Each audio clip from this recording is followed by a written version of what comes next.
Shalom, shalom, soyez bénis en ce jour, que la grâce, la paix de Dieu soit multipliée dans vos vies. Bienvenue à Vie Glorieuse. Vie Glorieuse est une vie basée, fondée sur la parole de Dieu.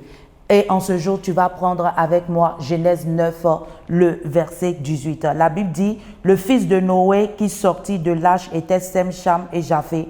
Cham fut le père de Canaan. Voilà quels sont les trois fils de Noé. Ce sont eux qui ont peuplé toute la terre. Noé commença à cultiver le sol et planta de la vigne. Il but du vin et devient ivre, si bien qu'il se dénuda au milieu de sa tente. Cham, le père de Canaan, vit la nudité de son père et en parla à ses deux frères. Et en ce jour, nous allons parler du mauvais exemple. Dis à ton prochain que je ne veux pas être un mauvais exemple. Dis à toi-même, je ne veux pas être un mauvais exemple. Moi-même, je ne veux pas être un mauvais exemple. La nudité ici, c'est quoi? La nudité, c'est le fait de voir, je veux parler ici, le fait de voir toutes les mauvaises choses qui sont, par exemple, dans ta famille. Je donne l'exemple. Peut-être le père n'arrive pas à payer la scolarité. Peut-être le père n'arrive pas à faire les charges de la maison. Peut-être le père a des manquements dans sa vie. Peut-être le père a des choses qui sont dans sa vie. Mais étant un enfant, tu n'as pas le droit d'aller dire à tout le monde au dehors, montrer la nudité de ton père ou bien de ta mère. Ça ne se fait pas.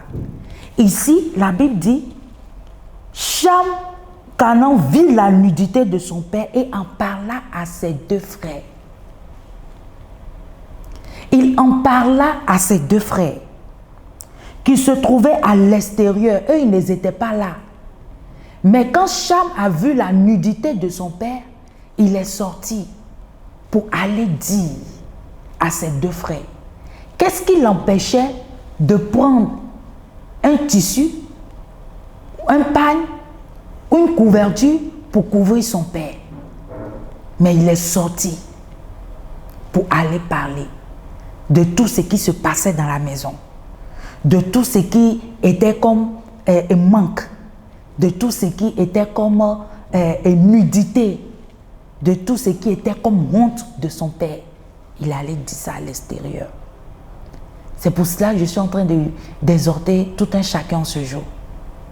On ne doit pas être des mauvais exemples, ni des mauvais enfants. Et il dit, alors Sem et Japheth prirent un manteau, le mirent sur leurs épaules, marchèrent à reculons et couvrirent la nudité du père. Ils ont couvert la nudité du père parce que déjà, Dieu connaît le père. C'est Dieu qui connaissait le père. C'est à cause du père qu'ils ont pu sortir de cette où le Seigneur a tué tout le monde sur la terre parce qu'il y avait tant de péchés. C'est parce que l'Éternel avait fait alliance avec Noé que par Noé, ils ont pu sortir de cette situation-là. L'Éternel n'a pas pris leur vie, mais l'Éternel était avec eux. Donc, il est important que tu reconnaisses l'autorité parentale comme spirituelle dans ta vie. Tu n'as pas besoin de colpoter, de dire les failles, de dire toutes les choses qui ne sont pas bien dans ta famille ou bien dans ta famille spirituelle comme paternelle ou bien comme physique. Non, si je veux dire oui, comme physique au dehors. C'est exposer ta vie, c'est exposer ta famille, c'est exposer tout ce qui vous concerne. Et sache, tu dois savoir un truc, c'est que le Seigneur reconnaît toujours l'autorité du Père. L'autorité du Père est très importante. Parce qu'après Dieu, c'est le Père qui vient. Et après le Père, c'est la femme et les enfants. Donc on ne doit pas bafouer l'autorité du Père, quel que soit ce qu'il est. Si ton Père est en prison, couvre-le. Si ton Père est un ivrogne, couvre-le. Prie pour lui. Le Seigneur interviendra. Si ton Père est un voleur, braqueur, quel que soit, couvre-le. Si dans la maison, il n'y a rien à manger, il n'y a rien à manger, ou bien ton père n'arrive pas à avoir du travail, prie pour lui. Prie pour lui. Si dans le foyer est disloqué, ou bien le monsieur cherche des femmes de gauche à droite, il a les premiers bureaux, comme on le dit, deuxième bureau partout, de gauche à droite, prie pour lui.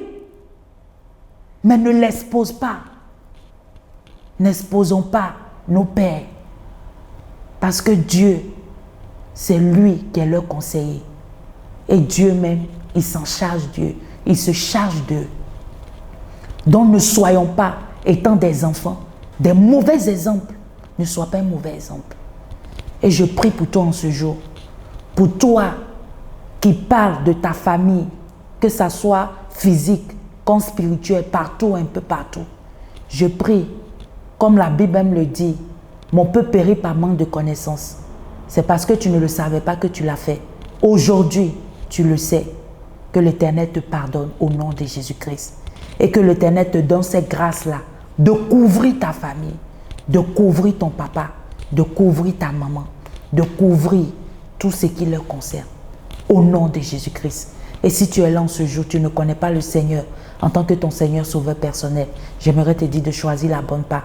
La bonne part, c'est Jésus-Christ de Nazareth. Celui-là même qui a créé le ciel pour toi et moi. Il est venu dans ce monde pour toi. Et tu vas répéter après moi, tu dois dire, Seigneur Jésus, je viens à toi tel que je suis. Je sais que je suis un pécheur. Pardonne-moi et délivre-moi au nom de Jésus-Christ. Merci Éternel pour tout ce que tu fais. Au nom de Jésus-Christ que j'ai prié. Je t'accepte comme mon Seigneur et sauveur personnel. Au nom de Jésus-Christ. Amen. Si tu as fait cette prière, le Seigneur t'a déjà pardonné. Il est avec toi et il est là avec toi. Sois béni. C'était Vie glorieuse avec Essena Moti qui dit une vie glorieuse, c'est une vie basée, fondée sur la parole de Dieu. Sois béni. Ne sois pas un mauvais exemple. Sois un bon enfant qui couvre sa famille parentale, physique comme spirituelle. Sois béni. Bye bye.